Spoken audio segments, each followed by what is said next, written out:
Good morning, everybody. Hubby here with Just About Anything Garage, and we're doing a little post editing pre-production intro. If you recall, we thought we would break up the Corvette video into more manageable bite-sized chunks rather than the big long 2-hour one that it is. And this is the first video coming out, and I'll do another little intro video for the second one that's coming out. But I just wanted to let you know what's coming on the video, and we hope that you guys are enjoy that. So here's a piece of the big 2 hours, and we'll see what other ones follow that. All right, enjoy.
Well, hi there. Okay, so we're going to do a little side thingy here before we get into the next video, finishing up the Corvette front end, so it'll actually roll on the road. But we're going to see if she'll rock a little bit and move her forward out of the lift bay for a little bit and see what happens. So let's go ahead and see if we can make her just move a little bit, or if things fly apart, or whatever what happens here. So let's go ahead and see what goes on.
Oh yeah, she rolls.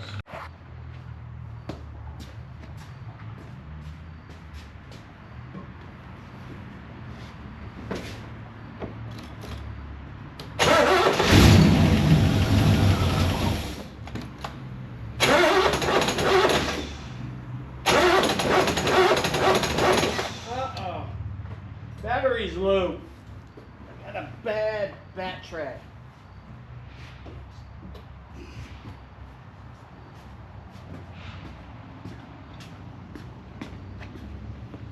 I got a battery that's on the edge. Yeah, see, it dropped to, I don't know if you guys can see it or not on this, but it's 12.5 volts. That is not going to fire this. So hang on, we'll be right back. We're going to give it a little charge. All right, let's try this again. It's drawing about 3 amps, so it's on trickle. About 14.1 volts. And on it. Let's see if she'll fire up for us now. With an HEI distributor, she does not like to be below about 12.8 volts. Let's see what happens.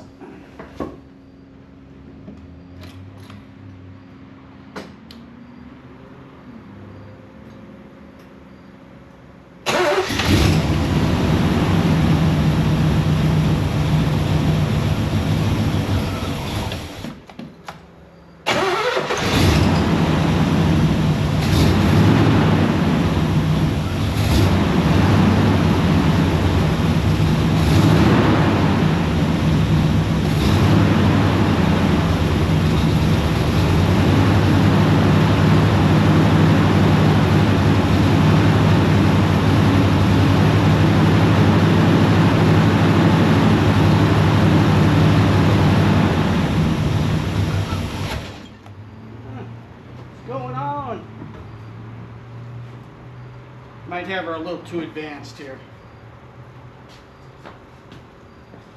Let's back her off a little bit.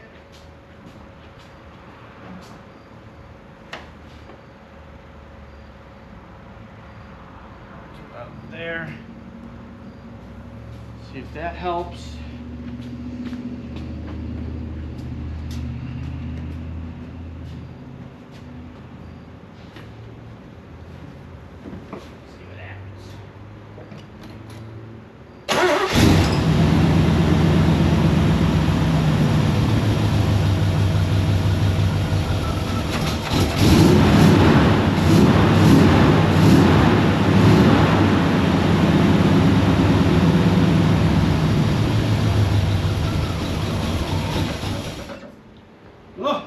Hard to get. Let's pump that curb idle up just a little bit. Shall we? Half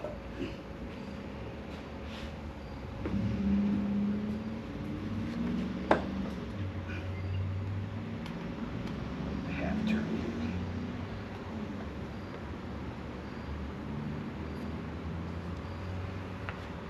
Yeah, let's pull out the remote starter.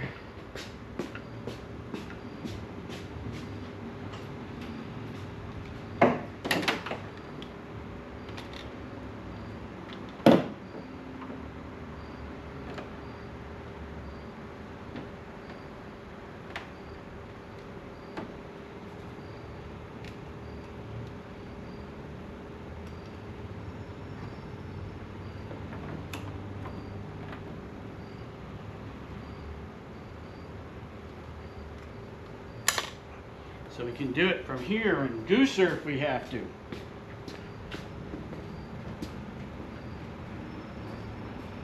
Still on? She's still on. All right.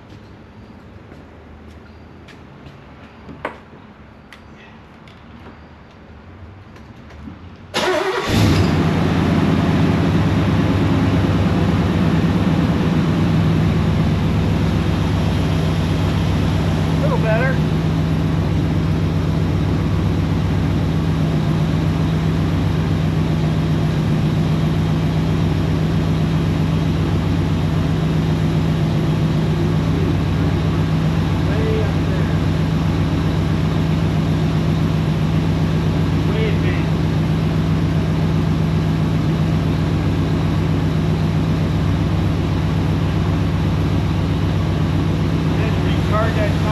A little bit.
about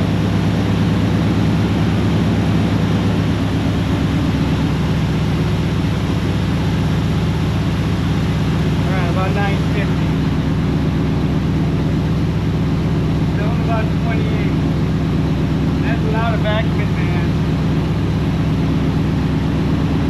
Unless my timing marks are off, which they could be.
To figure out what's on with the timing. It's showing about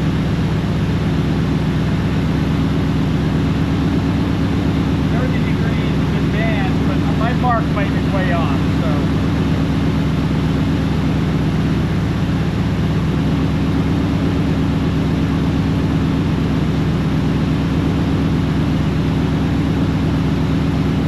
We'll recheck marks.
pretty close.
looking pretty good. Here's where we ended up. Running about 980 where I want it. We got about 15 degrees advanced at idle. Plenty of vacuum. Optimized for that. We got crisp throttle response. Full pop. So then the timing is retarded a little. We'll find that out when we go to start it. So let's look up the look it back up, put the vacuum advance on, see if we jump up.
About 30 degrees slow.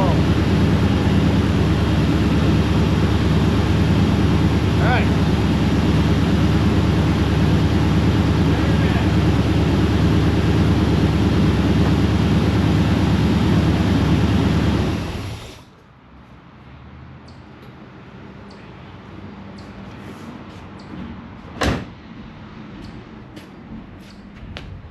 All right, so where we ended up, we're about 15 degrees of initial timing. That looks pretty good. We had great vacuum. We peaked the vacuums at setting the idle mixture screws, right? So that sets the air ratio on the idle circuit, right? And you set it to maximize vacuum. So up to temp, she's running about 180 in temp. She got about, like we said, 15 degrees of advance. I'm going to tighten that down. We're going to let her cool down a full cycle again, and then we're going to see if she starts. She should start fairly easily. We'll find out if we're doing that. She's idling at about 980. I want her right around 980, 950, so we can play with that with a little bit and see where we get. Let's 14 volts. Got the charger on it. That is working, but we may have a parasitic loss in here somewhere. Anyways, all right. So hang tight, guys. We'll be back with the final story here. Right, been a couple hours. Let's go ahead. It's a little warm, but we'll check and see what a warm start looks like. And then tomorrow morning, once it's gotten chilly in here, we'll check cold start on this. All right, so here we are in the cockpit. Flip up and turn on the neutral. The car knows that it's okay. Give it a pump or two.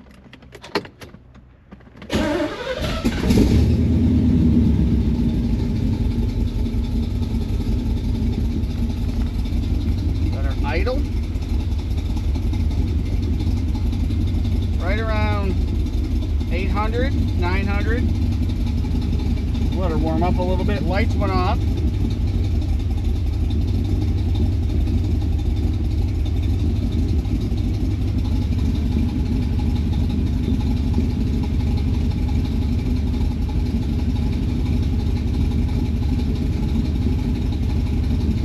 don't see any dash lights.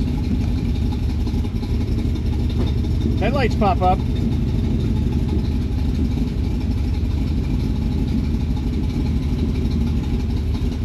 Headlights go down.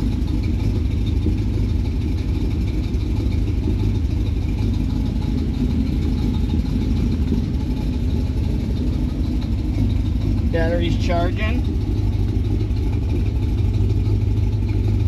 Still about 100 degrees. Give you some light. There you go. And obviously the dash, but it's about 100 for water temp. Looks like that fuel gauge might be working too. waiting on the oil sender so I can get the oil pressure going.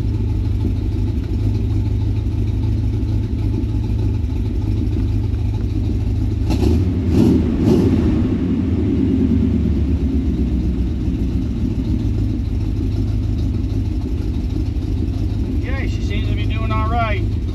The only thing I do is try dead ass cold start.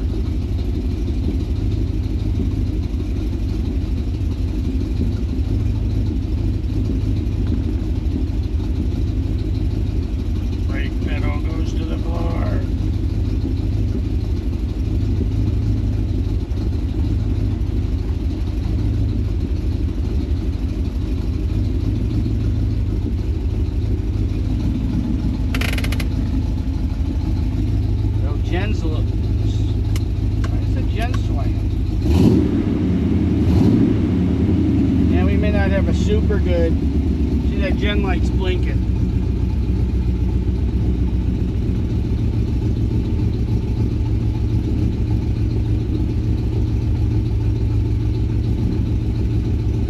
Yeah, look at the battery voltage jumping. You may want to swap that alternator out. That's kind of interesting. Window. Look, the window's working.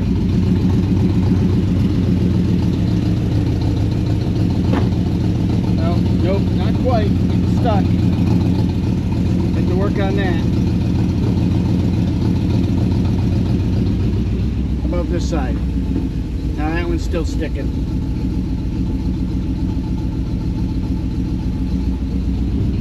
Okay. Looking pretty good though. Okay, so we're back, and it's been a couple of beautiful days here in Agawam. I mean, it's gorgeous out here. Look at this. Blue skies, 82 degrees, low 80s, high 70s, but we're going to cool down. Anyways, we're still waiting on that power steering pump to come in. Like we just said, we got this all tuned up. I cold started it this morning, and it fired right up. It was looking good. The other thing I wanted to do was I popped the number 1 plug wire off and popped the plug out, and I was rechecking to see where my marks lined up on the pointer and the harmonic balancer, because this thing wants to have more timing, which is fine. If it wants more timing, it can have more timing. That's not an issue. I just wanted to make sure I wasn't like off on my marks, because it was telling me it was like, you know, 25 degrees initial timing, that it really wants to have the run well. And it's not. It's right on. When I popped it around, got to the compression point, checked on that mark, and it was lined up right, I mean, within a mark or so forward or back of that. So it's in pretty good shape. But anyway, seeing how we're waiting on that power steering pump, and I checked on it. It's supposed to ship today, actually. It was a kit with the bracketed stuff coming out of Corvette Central, and so it's got us hung up. So we decided what we do is we go ahead and we'd bleed some brakes here, or try and bleed some brakes here. So first thing I had to do, of course, is get everything popped off and cleaned up. And I know this looks rusty, but it'll all smooth out. There's no ridges or anything. I'll hit it with a wire wheel just to clean it up a little bit as best as I can. And try not to pull these caliper parts if we don't have to. We may have to, we don't know. But the first thing I had to do is get the bleeders broke free, right? So we have bleeders on the front and on the back right here of the Corvette. And to do that, I have a couple of techniques I do. First thing that I would recommend, and of course that wrench is all the way over here. Let me grab it by pointing at that. Is don't try and use a regular wrench, right? Use a socket. I'm using a 1/4-inch drive socket. It's 5/16 for the bleeders, so that you compass on all the flats at the surface of the bleeder to do that. And they're going to be tight. They're going to be locked up. So the way that I handle that is I hit it with a little bit of PB Blaster in there. Let it sit and soak for a little bit on one of them.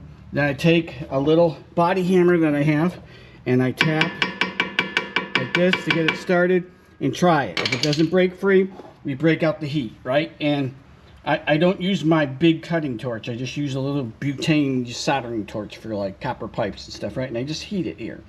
Just get it warm. Now you gotta be careful, because remember there's a plastic seal in that caliper. You try not to melt it if you want to use it.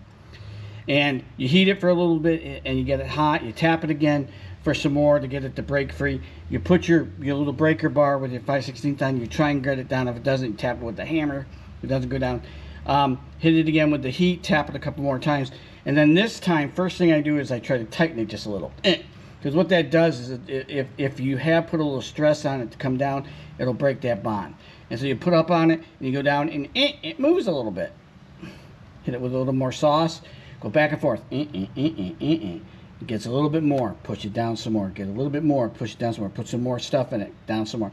And you just keep doing it until finally it will break free. And it did on both the front and the back using that method. So we do that now. So, you know, I have my my single person bleeder kit set up. And basically it's just a hose that goes into brake fluid down there.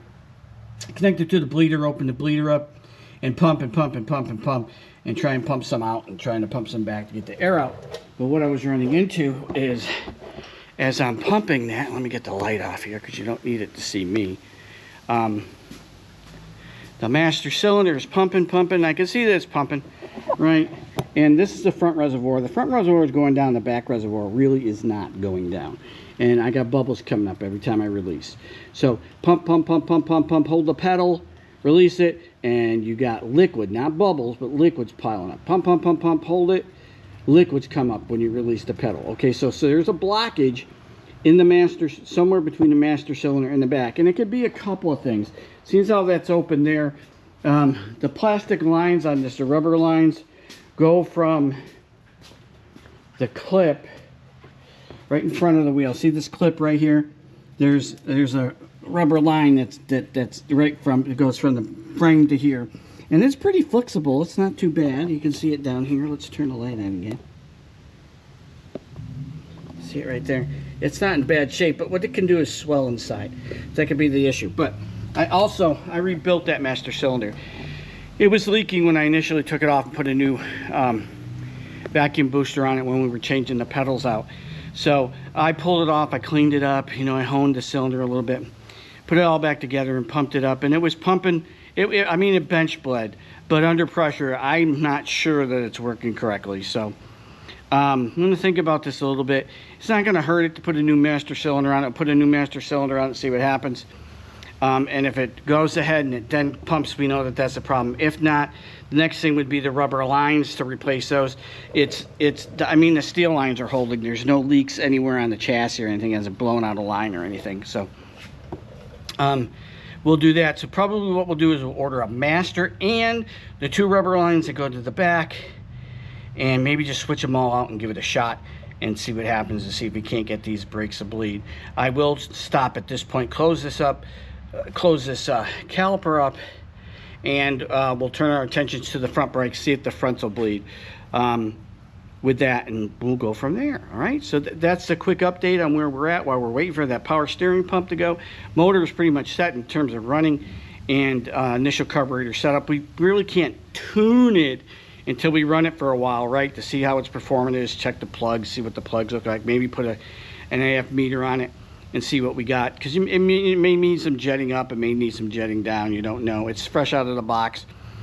Transfer slot space was set right. We went and we adjusted the idle mixture to get vacuum of right around 20, consistent 20 on each side, and that worked well, and get the idle set to about it. The spec for the Corvette engines is 700 for 700 RPM. I like to have it a little higher, about 800 or so. And we're right on target with that, and it cold starts just really good. So that's ready to go. Once we get the pump and we get a little bit of brake in this thing, we can drive this puppy around, and that'd be really cool. So hang in there. We got a couple more coming at you, and we'll let you know how the brakes turn out here real soon. All right, be back.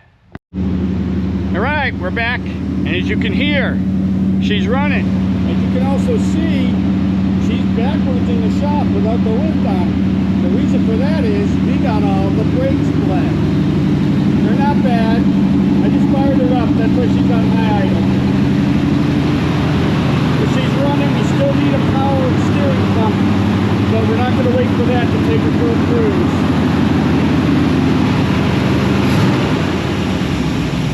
See if she'll not stall. Oh, she's going to stall. Idle's a little low off of high idle. Let's go fire her up again and Actually, let's turn her off real quick, just so we don't burn anything up.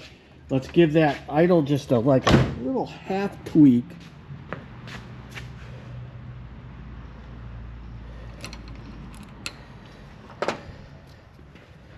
It's like a quarter turn or something, just to kick it up, the curb idle up a little bit. I redid the timing on her. I bumped her up a little because she definitely wanted to have more timing. She ran, but was getting a little popping out of her, so like a cylinder wasn't firing fully or something like that, so we gave her a little bit more advance. Let's see if she'll come to life here. Again.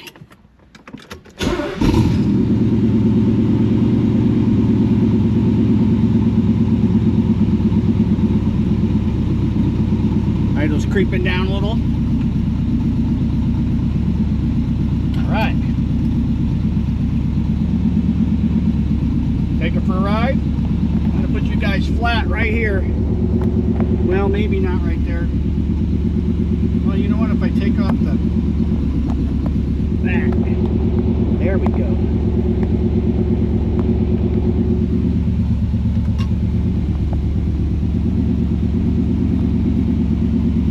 Let's take you guys off of the handle.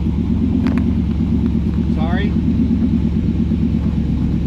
I do have a car kit, but I haven't opened it up yet.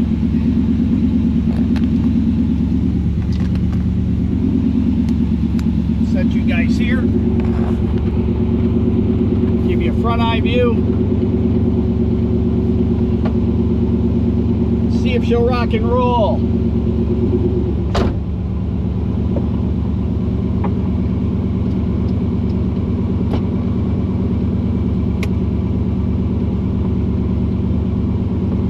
Got my boots on.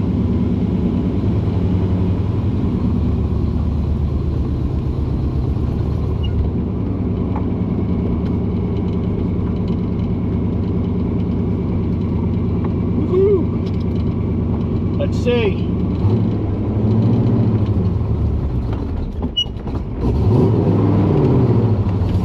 Oh yeah, baby. You got some gumption.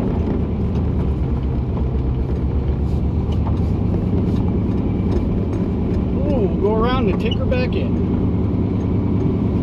Brakes are working, although they're a little soft.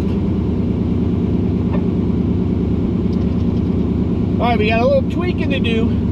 But other than that, she's like rock and roll city.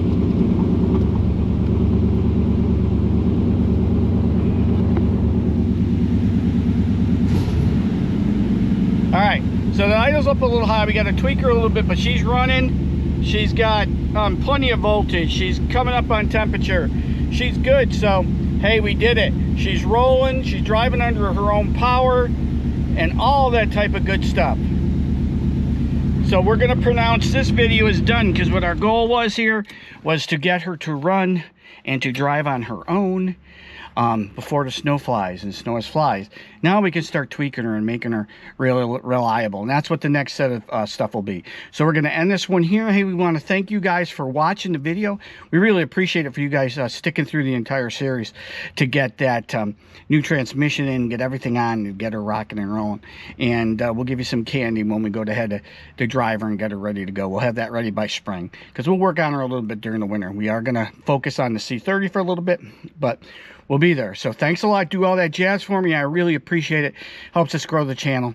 And for you, those of you who don't know what all that jazz is, that's that subscribe, like, share, and comment stuff.